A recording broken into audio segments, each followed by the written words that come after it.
Good morning, boys and girls. Chapter 17. Today is declared an unscheduled holiday. Jonas, his parents, and Lily all turned in surprise and looked at the wall speaker from which the announcement had come. It happened so rarely, and was such a treat for the entire community when it did. Adults were exempted from the day's work, children from school and training and volunteer hours. The substitute laborers, who would be given a different holiday, took over all the necessary tasks, nurturing, food delivery, and the care of the old, and the community was free. Jonas cheered and put his homework folder down. He had been about to leave for school. School was less important to him now, and before much more time passed, his formal schooling would end. But still, for 12s, though they had begun their adult training, there were the endless list of rules to be memorized and the newest technology to be mastered. He wished his parents, sister, and Gabe a happy day and rode down the bicycle path to looking for Asher. He had not taken the pills now for 4 weeks. The stirrings had returned, and he felt a little guilty and embarrassed about the pleasurable dreams that came to him as he slept. But he knew he couldn't go back to the world of no feelings that he had lived in so long, and his new heightened feelings permeated a greater realm than simply his sleep. Though he knew that his failure to take the pills accounted for some of it, he thought that the feelings came also from the memories. Now he could see all of the colors, and he could keep them too, so that the trees and grass and bushes stayed green in his vision. Gabriel's rosy cheeks stayed pink even when he slept, and apples were always, always red. Now through the memories, he had seen oceans and mountain lakes and streams that gurgled through the woods, and now he saw the familiar wide river beside the path differently. He saw all of the light and color and history it contained and carried in its slow-moving water. And he knew that there was an elsewhere from which it came, and an elsewhere to which it was going. On this unexpected, casual holiday, he felt happy as he always had on holidays, but with a deeper happiness than ever before. Thinking, as he always did, about the precision of language, Jonas realized that it was a new depth of feeling that he was experiencing. Somehow, they were not all the same as the feelings that every evening, in every dwelling, every citizen analyzed with endless talk. I felt angry because someone broke the play area rules, Lily had said once, making a fist with her small hand to indicate her fury. Her family, Jonas among them, had talked about the possible reasons for rule breaking and the need for understanding and patience, until Lily's first fist had relaxed and her anger was gone. But Lily had not felt anger, Jonas realized now. Shallow impatience and exasperation, that was all Lily had felt. He knew that with certainty because now he knew what anger was. Now he had, in the memories, experienced injustice and cruelty. And he had reacted with a rage that welled up so passionately inside him that he thought of discussing it calmly at the evening meal was unthinkable. I felt sad today, he had heard his mother say, and they had comforted her. But now Jonas had experienced real sadness. He had felt grief. He knew that there was no quick comfort for emotions like those. These were deeper, and they did not need to be told. They were felt. Today, he felt happiness. Asher, he spied his friend's bicycle leaning against the tree at the edge of the playing field. Nearby, other bikes were strewn about on the ground. On a holiday, the usual rules of order could be disregarded. He skidded to a stop and dropped his own bike beside the others. "Hey, Ash," he shouted, looking around. There seemed to be no one in the play area. Where are you?" "Psh, pew." "Oh, not psh, pew." A child's voice coming from behind a nearby bush made the sound. "Pow, pow, pow." A female 11 named Tanya staggered forward where she had been hiding. Dramatically, she clutched her stomach and stumbled about in a zigzag pattern. Groaning, "You got me," she called, and fell to the ground. Blam! Jonas, standing on the side of the playing field, recognized Asher's voice. He saw his friend, aiming an imaginary weapon in his hand, dart from behind one tree to another. Blam! "You're in my line of ambush, Jonas. Watch out." Jonas stepped back. He moved behind Asher's bike and knelt so that he was out of sight. It was a game he had often played with other children, a game of good guys and bad guys, a harmless pastime that used up their contained energy and ended only when they all lay posed in freakish postures on the ground. He had never recognized it before as a game of war. "Attack!" The shout came from behind the small storehouse where play equipment was kept.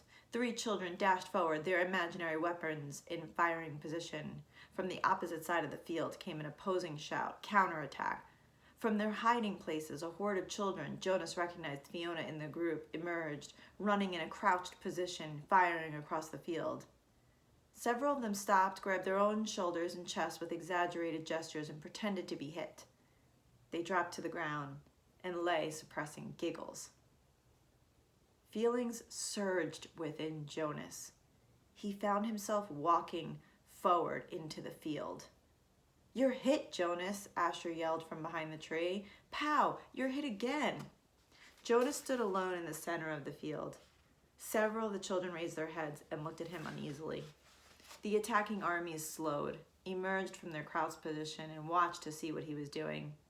In his mind, Jonas saw again the face of the boy who had lain dying on the field and had begged him for water. He had a sudden choking feeling, as if it was difficult to breathe. One of the children raised an imaginary rifle and made an attempt to destroy him with a firing pose. Pew! And then they were all silent, standing awkwardly, and the only sound was the sound of Jonas's shuddering breaths. He was struggling not to cry. So if you're having trouble kind of imagining what's happening right now, the kids that are Jonas's friends and in his age group are playing this imaginary game of good guys and bad guys, like cops and robbers. And they're all kind of firing these imaginary weapons and pretending to die. And Jonas can't play this game lightheartedly because he's thinking of his memory of wartime and people actually dying. And he can't believe that these kids are playing this game and having fun. And he's standing in the middle and he's not playing the game and he's not like following the rules, and he's really holding back his tears. Gradually, when nothing happened, nothing changed, the children looked at each other nervously and went away. He heard the sounds as they righted their bicycles and began to ride down the path that led from the field. Only Asher and Fiona remained. "What's wrong, Jonas? It was only a game," Fiona said. "You ruined it," Asher said in an irritated voice. "Don't play it anymore," Jonas pleaded. "I'm the one who's training for assistant recreation director," Asher pointed out angrily. "Games aren't your area of expertness." "Expertise," Jonas corrected him automatically. "Whatever. You can't say what we play, even if you are going to be the new receiver." Asher looked warily at him. "I apologize for not paying you the respect you deserve," he mumbled. "Asher," Jonas said. He was trying to speak carefully and with kindness to say exactly what he wanted to say. "You had no way of knowing this. I didn't know it myself until recently, but it's a cruel game. In the past I said I apologize, Jonas." Jonas sighed. It was no use. Of course Asher couldn't understand. "I accept your apology, Asher," he said wearily. "Do you want to go for a ride along the river, Jonas?" Fiona asked, biting her lip with nervousness. Jonas looked at her. She was so lovely. For a fleeting instant, he thought he would like nothing better than to ride peacefully along the river path, laughing and talking with his gentle female friend, but he knew that such times had been taken from him now. He shook his head. After a moment, his 2 friends turned and went to their bikes. He watched as they rode away. Jonas trudged to the bench beside the storehouse and sat down, overwhelmed with feelings of loss. His childhood, his friendships, his carefree sense of security. All of these things seemed to be slipping away. With his new heightened feelings, he was overwhelmed by sadness at the way the others had laughed and shouted, playing at war. But he knew they could not understand why. Without the memories, he felt such love for Asher and Fiona, but they could not feel it back. Without the memories, and he could not give them those. Jonas knew with certainty that he could change nothing. Back in their dwelling that evening, Lily chatted merrily about the wonderful holiday she had, playing with her friends, having her midday meal out of doors, and she confessed sneaking a very short try on her father's bicycle. "I can't wait till I get my very own bicycle next month. Father's is too big for me. I fell," she explained matter-of-factly. Good thing Gabe wasn't in the child seat. A very good thing, Mother agreed, frowning at the idea of it. Gabriel waved his arms at the mention of himself. He had begun to walk just the week before. The first step of a new child were always the occasion for celebration at the nurturing center, Father said, but also for the introduction of the discipline wand. Now Father brought the slender instrument home with him each night in case Gabriel misbehaved. But he was a happy and easygoing toddler. Now he moved unsteadily across the room, laughing. Gay, which by the way means happy if you look it up. He chirped, Gay. It was the way he said his own name. Jonas brightened. It had been a depressing day for him after such a bright start, but he set his glum thoughts aside. He thought about starting to teach Lily to ride so that she could speed off proudly after her ceremony of 9, which would be coming soon. It was hard to believe that it was almost December again, that almost a year had passed since he became a 12. He smiled as he watched the new child plant one small foot carefully before the other, grinning with glee at his own steps as he tried them out. I want to get to sleep early tonight, Father said. Tomorrow's a busy day for me. The twins are being born tomorrow, and the test results show they're identical. I don't know if you remember this from the last chapter, but in this community, they do not allow identical twins. If they're fraternal twins, meaning that they're born from the same birth mother at the same time, but they are not identical, they don't look alike, then they will be born but given to separate families. So no one will know that they're actually twins. They'll never know that they're a twin. But if they're identical, they won't keep them. They will release one. And how do they pick one over the other? They'll base it on their birth weight. The heavier or the one that weighs the more will be kept.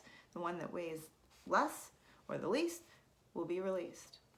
And I just want to remind you that we don't know exactly what release is yet. Okay? One for here, one for elsewhere, Lily chanted. One for here, one for elsewhere. Do you actually take it elsewhere, Father? Jonas asked. No, I just have to make the selection. I weigh them, hand the larger over to the nurturer who's standing by, waiting, and then I get the smaller one all cleaned up and comfy. And then I perform a small ceremony of release, and he glanced down, grinning at Gabriel. And then I waved bye-bye, he said in the special sweet voice he used when he spoke to the new child. He waved his hand in a familiar gesture. Gabriel giggled and waved bye-bye back to him. And somebody else comes to get him? Somebody from elsewhere? That's right, Jonas Bonus. Jonas rolled his eyes in embarrassment that his father had used the silly pet name. Lily was deep in thought. What if they give the little twin a name elsewhere? A name like, oh, maybe Jonathan. And here in our community, at his naming, the twin that we kept here is given the name Jonathan. And then there would be 2 children with the same name, and they would look exactly the same. And someday, maybe when they were 6, one group of 6s would go visit another community on a bus, and there in the other community, in the other groups of 6s, would be a Jonathan who was exactly the same as the other Jonathan, and then maybe they would get mixed up and take the wrong Jonathan home, and maybe his parents wouldn't even notice. And then, she paused for breath. Lily, Mother said, I have a wonderful idea. Maybe when you become a 12, they'll give you the assignment of storyteller. I don't think we've had a storyteller in the community for a long time, but if I were on the committee, I would definitely choose you for that job. Lily grinned.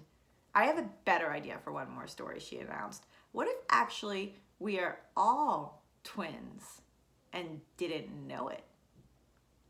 And so elsewhere, there would be another Lily and another Jonas and another Father and another Asher and another Chief Elder and another... Father groaned. Lily, he said, it's bedtime. And that is the end of chapter 17. See you next time.